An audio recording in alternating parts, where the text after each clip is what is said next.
Good morning बच्चों, कैसे हैं आप लोग। चलिए तो स्टार्ट करते हैं आपकी कक्षा फिजिक्स की। ठीक है, फिजिक्स के कक्षा आपको जा कर के जो चल रही थी चैप्टर 1 स्थिर वैद्युत की, है ना, विद्युत आवेश तथा क्षेत्र वाला जो चल रहा था वो आपका लगभग खत्म हो गया। लगभग क्या, वो खत्म हो गया, है ना। चैप्टर 1 पूरी तरीके से कंप्लीट हो गया। जो बच्चे चैप्टर 1 का पूरा प्लेलिस्ट अभी तक नहीं मिला है तो वो डिस्क्रिप्शन बॉक्स में प्लेलिस्ट बना हुआ है, जाकर के वहां से आप ले सकते हैं क्लास। ठीक है ना, पूरा प्लेलिस्ट बना हुआ, पार्ट 1 मतलब चैप्टर 1 का पूरा बना हुआ। ठीक है, 5 वीडियो होगा, 5 वहां पे पड़ा हुआ है। ठीक है ना, आज हम लोग स्टार्ट कर रहे हैं क्लास 12 के फिजिक्स के चैप्टर 2, है ना। चैप्टर 2 का पहला टॉपिक हम लोग बात करेंगे विद्युतीय फ्लक्स। ठीक है ना, इलेक्ट्रिक फ्लक्स। सबसे पहला पॉइंट हम लोग का दिमाग में चलता है जैसे ही हम आपको बोलते हैं विद्युतीय फ्लक्स। देखो, आज हम लोग क्लास का मेन मुद्दा है गॉस का थ्योरम, है ना, यानी गॉस लॉ, है ना, यानी गॉस लॉ पर, यानी कि गॉस के थ्योरम पर बात करना है। देखिए, गॉस का थ्योरम जो है ना, वो मेरे जो यूट्यूब चैनल है डीएमसी बोध गया, जिस पे आप अभी क्लास कर रहे हैं, आप इस पे मिल जाएगा ऑलरेडी। जो गॉस के थ्योरम है ना, ये ऑलरेडी मिल जाएगा। लेकिन जब हम इस पूरी बैच को एकदम स्टार्ट किए शुरू से लेकर अंत तक, तो इसको मतलब उस बीच में आ गया तो पढ़ाना पड़ रहा है। ठीक है ना, चलिए तो आज हम गॉस के नियम जो है ना, वो जैसा उसको पढ़ा है उससे लाख गुना अच्छा तरीके से एकदम बढ़िया से इसमें बताने की कोशिश करेंगे। वैसा बच्चा जो आज तक कभी नहीं गॉस के नियम पढ़े हो, या फिर मतलब वो एक ही से क्लास कर रहा है लेकिन ज़्यादा उसको कोई बुद्धि नहीं है क्लास फिजिक्स का, तो कोई बात नहीं, आप सही जगह पाए हुए हैं। आपको पूरी तरीके से कंप्लीट हम करने वाले हैं। ठीक है ना, तो चलिए स्टार्ट करते हैं। ठीक है, अभी गॉस के नियम पढ़ाने से पहले उसके कुछ बेस को बना रहे हैं। ठीक ना, कुछ पिलर बना रहे हैं। ठीक ना, जैसे मकान बनाने से पहले पिलर बनाना पड़ता है, उसी प्रकार मेन फोकस हम लोग गॉस के नियम को पढ़ना है। लेकिन गॉस के नियम को पढ़ने से पहले हम लोग अभी उसका पिलर बना रहे हैं, और पिलर में दो चीज निकालेंगे, एक घन कोण और एक विद्युतीय फ्लक्स। क्या क्या, एक घन कोण और एक क्या बोले, विद्युतीय फ्लक्स। ठीक है ना, चलिए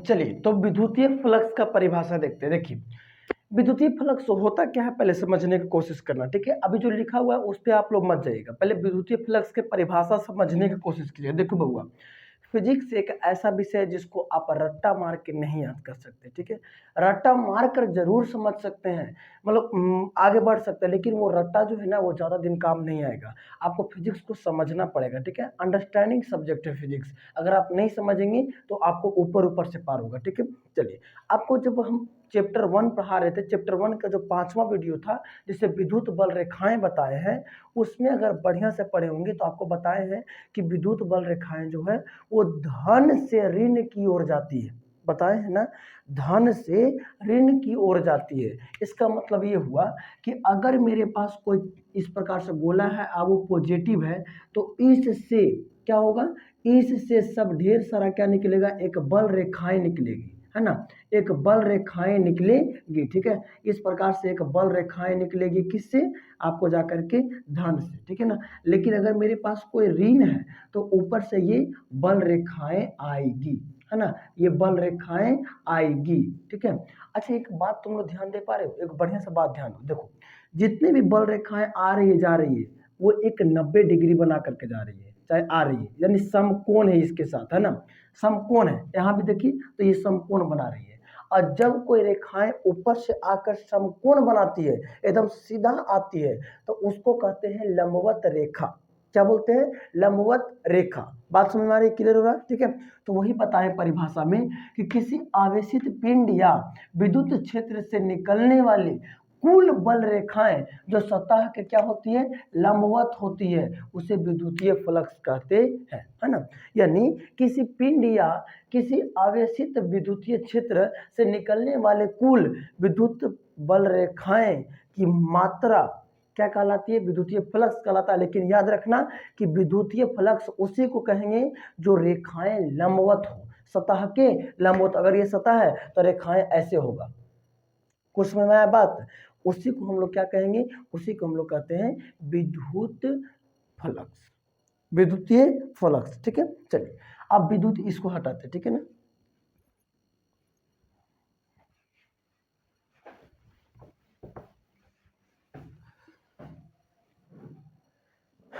चलिए देखिएगा ध्यान से, अगर आपको बोले हम ध्यान से, यहाँ पे तो अभी आपका पानी बिक गया होगा, है ना। विद्युतीय फ्लक्स को निरूपित कोशिश करते हैं, विद्युतीय फ्लक्स, विद्युतीय फ्लक्स, विद्युतीय फ्लक्स को फाई ई से निरूपित किया जाता है। किससे? फाई ई से। याद रखना, विद्युतीय फ्लक्स को किससे? तो फाई ई से निरूपित किया जाता है, ठीक है। और फाई ई बराबर एक फॉर्मूला होता है, क्या होता है मालूम है? होता है E D S cos theta, E D S cos theta, ठीक है ना। E D S cos theta, जहाँ एस क्या दिखा रहा है? तो ये सतह को दिखा रहा है। ये जो सतह है ना, अब इस चित्र में समझिएगा, अब ये सतह है, इसको हम लोग एस दिखा रहे हैं, ठीक है ना। और ई क्या दिखा रहा है? ये आपका विद्युत क्षेत्र को दिखा रहा है। अच्छा एक सेकेंड, अब यहाँ पे कॉस क्यों आ गया? कॉस क्यों आ गया? सबसे पहली बात कि विद्युत क्षेत्र का तीव्रता के लिए फॉर्मूला है, आप इसको ध्यान रखेंगे, ठीक है ना। हम लोग इसका इस्तेमाल करेंगे आगे चल के बहुत ज़्यादा, ठीक है। कि विद्युतीय फ्लक्स का आपका जाकर के फॉर्मूला क्या होता है, तो आपको जाकर क्या होता है? फाई, है ना, फाई ई बराबर A D S into cos theta, into नहीं बोल सकते हैं, डायरेक्टली कॉस थीटा बोल सकते हैं। लेकिन कॉस थीटा क्यों? कॉस थीटा क्यों? मान लेते हैं कि मेरे पास ये एक जमीन है, जमीनी सतह है, और जमीन पर सीधे, जैसे जमीन, मान लेते हैं कि जमीन है, जमीन पर एक बांस गड़ा हुआ है, कोई मतलब लोहा का स्तंभ गड़ा हुआ है, कुछ भी हो, ठीक ना। तो उसी प्रकार अब उसको हम बोर्ड में कैसे दिखा सकते हैं? तो इस प्रकार से बना है, ठीक ना। और कॉस थीटा किसको दिखाता है मालूम है? कॉस थीटा जमीन पर कुछ भी रखा हुआ है ना, तो वो लंबवत को दिखाता है कॉस थीटा। और साइन थीटा जो है ना, वो जमीनी सतह को दिखाता है। किसको दिखाता है? जमीनी सतह को दिखाता है। तो साइन थीटा जमीनी सतह को, और आपका कॉस थीटा किसको दिखाएगा? लंबवत को। अभी आपको बताए हम कि विद्युतीय फ्लक्स जो है वो लंब काम करता है, लंब रहेगा सीधा। तो जब हम लंब बोल दिए विद्युतीय फ्लक्स को ही, तो इसीलिए यहाँ पर हम किसका इस्तेमाल कर दिए? कॉस थीटा का। अब समझ में आया कि साइन थीटा का इस्तेमाल क्यों नहीं किया गया, ठीक है। चलिए अब एक छोटा सा पॉइंट आगे लेकर के चलते हैं, ध्यान देना मेरे बात को, ठीक है। यहाँ तक कि कोई बात अगर दिक्कत है तो जरा बताएंगे आप लोग, ठीक है। कोई दिक्कत है यहाँ तक, जरा समझो, ठीक है। अब मेरी बात को समझना। अच्छा एक आप लोग को बात पढ़े होंगे, क्या पढ़े होंगे? कि अगर वेक्टर ए डॉट, डॉट है, ठीक ना, डॉट वेक्टर बी है, तो ये ए बी कॉस थीटा होता है, पढ़े हो। लेकिन अगर vector A cross vector B है, तो ये ए बी साइन थीटा होता है। ये फॉर्मूला आप लोग पढ़े होंगे, नहीं पढ़े हैं तो ये फिजिक्स का कई ज़्यादा ये मतलब न्यूमेरिकल्स में हम लोग इसको इस्तेमाल करेंगे, ठीक है। इसको गुणना, अब ये मत मैथमेटिक्सियन बच्चा क्या करता है कि इसको भी गुणा पढ़ लेता है, इसको भी गुणा नहीं, इसको डॉट और इसको क्रॉस पढ़ेंगे, ठीक है। इसको पढ़ेंगे vector A dot vector B, और इसको पढ़ेंगे vector A cross vector B. हम वेक्टर किसको बोल रहे, तो ऊपर जो छतवा पर लिखा है ना, ऐसे घी चल रहा है, और वेक्टर पढ़ रहे हैं, ठीक ना। तो vector A dot vector B को बोलेंगे, फॉर्मूला क्या होता था? A B cos theta. एक बात बताइए, मान लेते हैं कि आप कोई ऐसा इंसान है जिसके कि यहाँ जा करके आप कुछ मान रहे हैं कि जैसे आपके पास मान लेते माचिस नहीं है, ठीक है। तो उसके पास गए, हाँ चाचा जी, हाँ भैया जी, आज मेरे पास माचिस नहीं है, तो क्या आप मेरे काम चला सकते हैं? बोलेगा हाँ बिल्कुल ले जाओ, है ना। लेकिन जब उसको जिस दिन काम पड़ेगा, तो क्या तुम्हारे यहीं से नहीं ले जा सकता है? बिल्कुल ले जा सकता है, ठीक है ना। यानी मेरा कहने का मतलब क्या है सर, घुमा क्यों रहे हैं? तो घुमा इसलिए रहे, देखो ध्यान से, A vector A dot vector B का फॉर्मूला होता है ए बी कॉस थीटा। तो अगर मेरे पास ये है तो इसको हटा के हम ऐसे लिख सकते हैं। लेकिन कभी अगर ऑलरेडी कॉस थीटा के रूप में है, तो इसको इस रूप में नहीं लिख सकते क्या? नहीं लिख सकते क्या? नहीं समझ में आएगा, देखो ध्यान से, इसको ऐसे लिखना है, ठीक है। इसको ऐसे लिखेंगे, साई ई बराबर, अब मेरा दिमाग में क्या चल रहा पता है, ये कॉस थीटा को हटा दे और एक ही बार लिख दिया हम ई वेक्टर लेकर के, और यहाँ लिख देंगे डी एस, और इसके बीच में क्या लगा दिए? डॉट। अब समझ में आया, ये हम कॉस थीटा हटा करके किसको लाए? डॉट को लगाए। आए समझ में? तो विद्युतीय फ्लक्स बराबर फॉर्मूला होता है आपको जाकर के vector E dot D S, vector D S, है ना। ये आपको समझ में आनी चाहिए, ठीक है। एक बात आपको बताते हैं, ठीक ना, एक बात समझना कि दो सदिशों का गुणनफल, दो सदिशों का गुणनफल अदिश राशि होता है। क्या होता है? अदिश राशि होता है, अदिश राशि होता है, ठीक है। ये बात आपको लिख लेना कहीं पे कॉपी में नोट करके, ठीक है, कि दो सदिशों का गुणनफल क्या होता है? अदिश राशि होता है। तो देखिए, जेकरा जेकरा पर वेक्टर लग गया वो समझो वो सदिश है। तो वेक्टर एकरो पर लगल है, अब वेक्टर एकरो पर लगल है ना, तो इसका मतलब दोनों क्या है, सदिश है।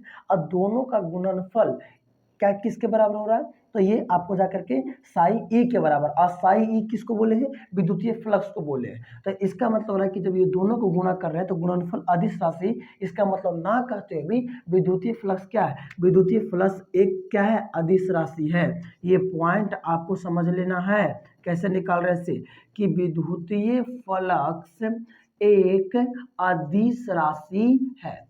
कौन राशि है, अदिश राशि है। कौन राशि है, अदिश राशि है। अगर आपको कोई पूछेगा, आप एग्जाम पूछ सकता है कि दो सदिशों का गुणनफल, दो सदिशों का गुणनफल क्या होता है, तो हमेशा एक अदिश राशि होती है, ठीक है ना। चलिए, तो इसी बात को हम मानते हुए यहाँ सिद्ध कर दिए कि विद्युतीय फ्लक्स एक क्या है, अदिश राशि है। बात क्लियर हुआ। विद्युतीय फ्लक्स का सूत्र हो गया vector E dot vector D S, ठीक है ना। ये सतह था, लंब रहेगा तो ए cos थीटा, और सतह की ओर जाएगा तो ए sin थीटा, और यहाँ कोण बना रहा है थीटा के साथ, ठीक है। चलिए, अगर बात करेंगे इधर परिभाषा, तो आपको परिभाषा किसी आवेशित पिंड से या विद्युत क्षेत्र से निकलने वाली कुल विद्युत बल रेखाएं की संख्या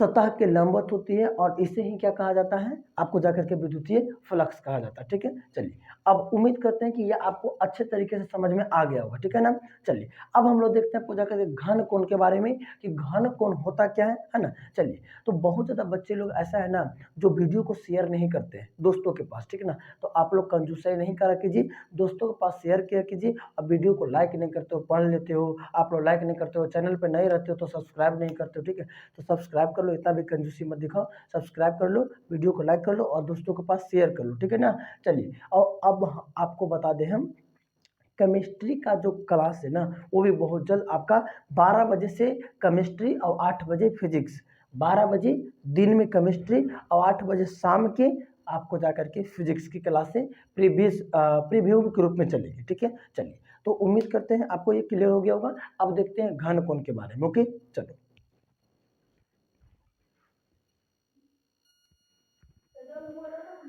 चलिए देखते हैं घन कोण के बारे में, सॉलिड एंगल, ओके। आप लोग में से कई बच्चे ऐसे हैं जो इसका नाम सुने होंगे, और कई बच्चे ऐसे हैं जो अभी तक इसका नाम नहीं सुने होंगे, है ना। घन कोण यानी इसको कहेंगे सॉलिड एंगल, जिसका एस आई मात्रक अस्टेरेडियन होता है, रेडियन, ठीक है ना। चलिए, अब ये घन कोण क्या होता है, क्या होता है जरा समझना। देखो, घन कोण के लिए अगर आपको हम स्पेसिफिक अगर बात करें घन कोण के लिए, ठीक है, तो सबसे पहले आपको समझना पड़ेगा एक पहले बंद वक्र सतह। एक बात बताओ, मान लेते हैं कि आप फल के दुकान के पास गए, फल के दुकान के पास, ठीक है, और वहां जाके बोले कि भाई साहब एक तरबूज बताइए, तरबूज दीजिए मुझे, ठीक है। तो तरबूज आपको दिया, लेकिन आपको डाउट हो रहा है कि मतलब कैसे पता करें, या फिर लोग हमको कैसे पता कि तरबूज मीठा लगेगा या नहीं लगेगा, चेक करना जरूरी, ठीक है। तो वो क्या करता है, वो थोड़ा सा बीच में से काट करके आपको देता है कि लीजिए चेक कर लीजिए, ठीक है ना, और देख लीजिए खा करके। यानी वो टोटल गोल वाला तरबूज में से बीचवा में से हल्का सा काट के निकाल लेता है, और उसी को ही क्या कहते हैं, घन कोण कहते हैं, ठीक है ना। और वही जैसे मेरा हाथ को देखिएगा इस प्रकार, ठीक है, ये मेरा हाथ देखिए, ठीक है। यानी कि टोटल तरबूज में से ये 3 आकार में, एक त्रिभुज के आकार में है ना, ऐसा आकार में आपको जाकर के एक कटान निकल जाता है, और उसे हम लोग क्या कहते हैं, आपको जाकर के घन कोण कहा जाता है। मान लेते हैं कि ये आपका घन कोण है, मान लेते हैं, ठीक है, और ये आपका केंद्र बिंदु हो गया, और इससे इसको काट दिए, ठीक है। और ये वाला जो सतह है इसको हम लोग बोलेंगे छोटा एरिया, है ना, और छोटा एरिया को डी एस से दिखाया जाता है, ठीक है। अब एक ये बाहर की ओर जाएगा, यहाँ से लेकर के यहाँ बिंदु पी है, ठीक है, इसके बीच की दूरी को बोलेंगे डी, और यहाँ पे एक कोण बन रहा है जिसको डी ओमेगा कहा जाएगा। क्या बोलेंगे, डी ओमेगा कहा जाएगा, ठीक है। और ये विद्युत क्षेत्र रेखाएं बाहर की ओर निकल रही, ठीक है। चलिए, समझने की कोशिश कीजिएगा।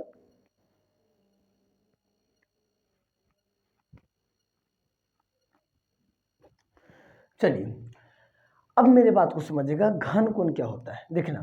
तो ये टोटल तरबूज था, तरबूज में से जब एक छोटा सा टुकड़ा निकल गया तो इसके बीच में जो यहाँ पर एक कोण बन गया, इसे वो क्या बोलेंगे, घन कोण बनेगा, है ना। लेकिन घन कोण देखिए तो यहाँ पे दो तरीके से बन रहा है, एक छोटा घन कोण, एक छोटा सा, अगर बढ़िया से ध्यान दें तो देखो अगर इसको मिला दें हम इस प्रकार से तो एक बाहर से भी बन रहा है ना। तो एक बाहरी वाला घन कोण और एक अंदर का घन कोण ये है ना। तो अगर आपको बोलेंगे तो छोटा वाला का नाम क्या दिए हैं, डी एस। तो अगर आपको बोलेंगे डी एस के लिए, डी एस के लिए, ठीक है। अच्छा एक बात बताओ, अगर डी एस के लिए बात करेंगे तो ये ओमेगा है कि नहीं है, ओमेगा है, तो बोलेंगे डी ओमेगा, इसका नाम है ओमेगा। जो डब्लू नियन है ना, इसका नाम है डी, मतलब ओमेगा नाम है इसका, दोनों तरह से थोड़ी इसका बैंड रहेगा। इसका फार्मूला होता है डी एस कॉस थीटा बट्टा का आर स्क्वायर, ये फार्मूला याद रखना, ठीक है। ये कैसे आया फार्मूला, ये आपको 15 से 20 लाइन का सोल्यूशन है, ठीक है, जो कि आपको 11th क्लास में देना होता है, ठीक है ना। चलिए तो आपको याद रखना कि अगर छोटे एरिया के लिए बात करेगा तो डी लगा दो, छोटा रहेगा यानी अल्प मान बता रहे हैं तो उसके लिए डी लगाना है। लेकिन जब एक बड़ी एरिया को बता रहे हैं तो उसके लिए इंटीग्रेशन लगता है, क्या लगता है, इंटीग्रेशन लगता है। तो हमारे पास छोटा एरिया को बता रहे हैं, डीएस को बता रहे हैं, तो इसके लिए हम लोग को डी लगाना पड़ेगा। इसका फार्मूला था डी एस बटा आर स्क्वायर, डी एस बटा आर स्क्वायर। ये किसके लिए हो गया, ये छोटा एरिया के लिए हो गया, छोटा एरिया के लिए बस हो गया, ठीक है। छोटा एरिया का घन को निकालेंगे तो डी एस कॉस थीटा बटा आर स्क्वायर, ये टोटल पॉइंट यूज करते चलेंगे। जब हम लोग गॉस का जब नियम पढ़ेंगे तो उसमें आपको जाकर के टोटल वहाँ पे फिट बैठेगा, ठीक है ना। इसीलिए आपको ये सब बता रहे हैं, ठीक है ना। अच्छा ये छोटा एरिया था उसके लिए, लेकिन अगर हम ये संपूर्ण पृष्ठ का बात करेंगे, संपूर्ण पृष्ठ के अगर बात करेंगे तो क्या होगा, संपूर्ण पृष्ठ पर यानी ये टोटल पर अगर बात करेंगे तो अभी आपको जस्ट बताएं हम कि टोटल के लिए अगर बात करनी हो तो आपको इंटीग्रेशन करना होता है, यानी ओमेगा बराबर कहेंगे integration of D omega, integration of D omega, यानी जो डी ओमेगा था इसका इंटीग्रेशन कर दीजिएगा तो आपको जितना आएगा ये टोटल इसका घन कोण हो जाएगा। और एक मेरा मान यहाँ पर पुटअप याद रखना कि इंटीग्रेशन ऑफ डी ओमेगा का मान होता है 4 पाई, क्या होता है 4 पाई, ठीक है ना। चलिए आपको घन कोण क्या बताएं, तो घन कोण किसी एक गोलाकार सतह में काट कर निकाली गई एक छोटी सी सतह के कोण को क्या कहते हैं, घन कोण कहते हैं, ठीक है ना। एक छोटा सा सतह का घन कोण का मान होता है डी एस कॉस थीटा बटा आर स्क्वायर, लेकिन अगर एक बड़ा सा सतह की बात करेंगे तो उसका घन कोण होता है 4 पाई, क्या होता है 4 पाई। चलिए ये बात क्लियर हो रहा है आप लोग को, अगर समझ में आ रही बात तो वीडियो को लाइक जरूर करना और दोस्तों के पास शेयर भी करना, ठीक है ना। और चैनल पर नए हो तो सब्सक्राइब कर लेना, ठीक है ना। चलिए अब हम लोग का जो आज की क्लास का मेन मुद्दा है, यानी कि कौन सा, गॉस का थ्योरी है ना, गॉस का थ्योरम, और उसको देखने वाले हैं गॉस का थ्योरम का होता है, ठीक है ना। चलिए स्टार्ट करते हैं गॉस का थ्योरम, ठीक है, ओके चलो स्टार्ट करते हैं।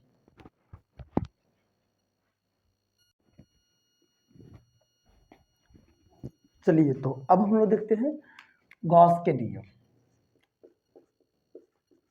गॉस का प्रमेय, गॉस का प्रमेय हिंदी में तो ऐसे ही लिखेंगे, इंग्लिश में आपको लिखा था Gauss law, LAW, Gauss law, ठीक है।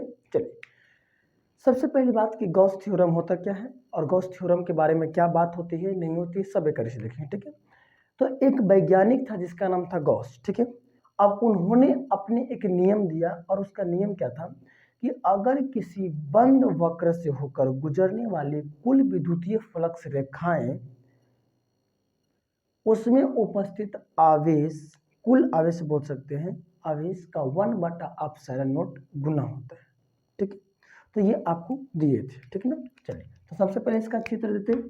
तो एक बंद वक्र कहने का मतलब होता है कि इस प्रकार से एक बंद वक्र, ठीक है। चलिए तो इसके अंदर कोई प्लस क्यू चार्ज है, ठीक है, यहाँ पे मान लेते हैं। तो प्लस क्यू चार्ज से इस प्रकार से अगर हम एक आवेश को निकालें, ठीक है, यहाँ पे, ठीक है, यह एक हो गया बंद वक्र, ठीक है ना। चलिए यहाँ से अगर बात करेंगे तो अभी जस्ट आपको बताया था ये क्या था, वेक्टर ई, यहाँ पे आपको बिंदु P मान लेते हैं, ये बिंदु हो गया P, ठीक है, ये आपको हो गया PE cos थीटा, ठीक है। चलिए और अगर बात करें तो यहाँ पे R हो गया और ये कौन सा कोण हो गया, डी ओमेगा कोण हो गया, ठीक है, यहाँ पे कौन सा डिग्री, थीटा, ठीक है। चलो अब बात को समझना, गॉस के बारे में। अब ये गॉस के सबसे पहले अगर आप यहाँ एग्जाम में आ गया तो सबसे पहले पॉइंट करेंगे वो है कथन, है ना, कि गॉस के नियम का कथन क्या है। कथन कहता क्या है सिर्फ सबसे पहले बात करेंगे, ठीक है। तो कथन कहता है कि किसी बंद पृष्ठ से होकर, किसी बंद पृष्ठ से होकर, किसी बंद पृष्ठ से होकर गुजरने वाली, शायद गुजरने वाली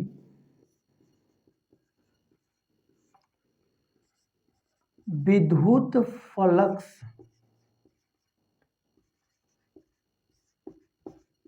रेखाएं, विद्युत फ्लक्स रेखाएं उसमें उपस्थित कुल आवेश का 1/ε0 गुना होता है, ठीक है। ये पॉइंट हो गया, ये परिभाषा हो गया। देखिए, अपना मन से आप परिभाषा बिल्कुल ना बनाएं। क्यों ना बनाएं? क्योंकि ये जो गॉस था ना, ये अपना परिभाषा दिया था, और जब उसका हम लोग थ्योरी सिद्ध कर रहे हैं तो परिभाषा भी हम लोग उसी को मानना पड़ेगा, ठीक है। मेरा मानना है कि आप इस परिभाषा को याद करें, लेकिन जहां पर आपको रचना लिखना होगा, जो आप रचना लिखेंगे कि माना कि प्लस क्यू एक चार्ज है, एक बंद पृष्ठ एस है ना, पृष्ठ बंद पृष्ठ का नाम दे दिए एस। माना कि बंद पृष्ठ एस में प्लस क्यू एक चार्ज है, जिसमें कोई बिंदु ओ से आपका डी ओमेगा कोण, आपका घन कोण बना रहा है ना। इस प्रकार से आपको जो लिखना रहेगा वो आप अपना मन से बना के लिख सकते हैं, लेकिन ये परिभाषा अपना मन से मत बनाना, ठीक है। चलिए, अब यहाँ पर कुछ बात करेंगे हम लोग, ठीक है। बात क्या होती है जरा समझना। गोला में विद्युत तीव्रता का मान, विद्युत क्षेत्र तीव्रता का मान, ठीक है। तो विद्युत तीव्रता का मान बताए हैं E बराबर 1/ε0 और Q/r²। ये बताया आप लोग को, बता दिए ना, नीचे क्लियर दिख रहा है, एक बार चेक कर ले हम, ठीक है। हाँ दिख रहा है, ठीक है ना। चलिए, ये बताया आप लोग को। चलिए, अब मेरी बात को समझना। मेरे पास दो सोर्स बन रहा, एक बड़ा वाला बंद वक्र और एक छोटा वाला बन रहा है। तो छोटा वाला का नाम दिए थे DS, है ना। चलिए, इसको हटा के लिख देते DS लिख देते, ठीक है। चलिए, तो अब कहेंगे DS के लिए, DS के लिए।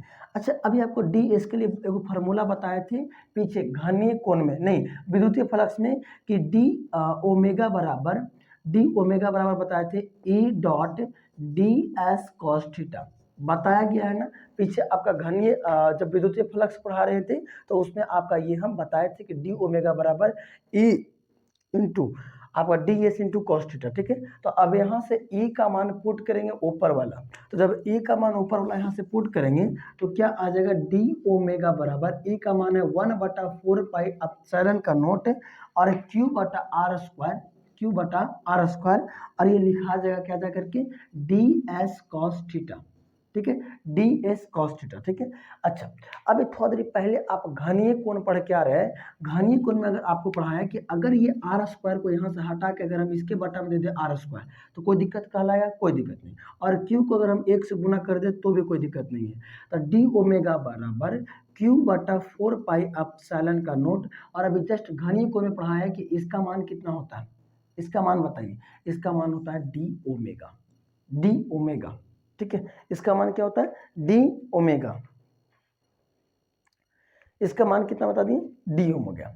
ये किसके लिए निकल गया, ये निकल गया आपको जाकर के एक छोटा सा सतह के लिए। लेकिन अगर हम ये बात करेंगे कि संपूर्ण सतह पर बताइए, संपूर्ण सतह पर कितना होगा। तो संपूर्ण सतह पर निकालने के लिए साई ई बराबर जो भी है मेरे पास उसको हमको इंटीग्रेशन करना पड़ेगा। अभी आपको पीछे वाला बैकअप में बता रहे थे कि डी के मतलब होता है अल्पमान और इंटीग्रेशन का मतलब होता है कि टोटल कुल मान, ठीक है। तो संपूर्ण बताया पूछा तो संपूर्ण इंटीग्रेशन लगाए, किसका इंटीग्रेशन लगा लेंगे आपको जाकर के डी फाई ई का, है ना। चलिए, तो अगर इसको निकालेंगे तो इंटीग्रेशन ऑफ नहीं, 5 ई बराबर, अब इंटीग्रेशन लगा लेंगे, आई इसका मान अभी जस्ट निकाले क्या है, क्यू बटा 4 पाई एप्सिलॉन का नोट और यहाँ डी डब्ल्यू, ठीक है ना।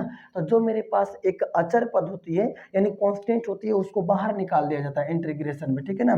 तो जब हम यहाँ से अगर इसको थोड़ा सा आगे लेके जाएंगे, सोल्व करेंगे, और अगर यहाँ पे जो ये कांस्टेंट है, कांस्टेंट करने मतलब कि वो एक अचर पद है, तो निकल जाएगा क्यू बटा 4 पाई एप्सिलॉन का नोट, और ये बच जाएगा कैसे जा करके, ये बच जाएगा डी ओमेगा, ठीक है ना। तो ये साई ई बराबर क्यू बटा 4 पाई एप्सिलॉन का नोट, और आपको पढ़ाया गया होगा अभी जस्ट पीछे पढ़ा है कि इंटीग्रेशन ऑफ डी ओमेगा का मान कितना होता है 4 पाई, तब 4 पाई से 4 पाई क्या हो गया, कट गया, और ये फाइनली आपका आ गया क्यू बटा एप्सिलॉन का नोट, और यही क्या होता है, गॉस का नियम, गॉस का नियम, ठीक है। चलिए, तो हम साइड हो जाते हैं, अगर आप लोग को स्क्रीनशॉट लेना है तो ले लीजिएगा, ठीक है ना। चलिए, हो गया। चलो, तो ये आपका गॉस का नियम हो गया, आपका फिजिक्स का चैप्टर 2 का ये पहला वीडियो, ठीक है ना। चलिए, दोस्तों के पास दबा के शेयर कीजिए, एकदम पूरी तरीके से शेयर कीजिए, और आप वीडियो को लाइक भी कर दीजिए, और चैनल पर नए हो तो चैनल को सब्सक्राइब भी कर लेना, ठीक है ना। चलिए, तो फिजिक्स का क्लास 8 बजे और केमिस्ट्री क्लास दिन में 12 बजे, ये आपको याद रहना चाहिए, ठीक है। चलिए, और पार्ट 2 के लिए अभी इंतजार कीजिए, आपका कल मिल जाएगा, ठीक है ना। ओके, बाय सभी।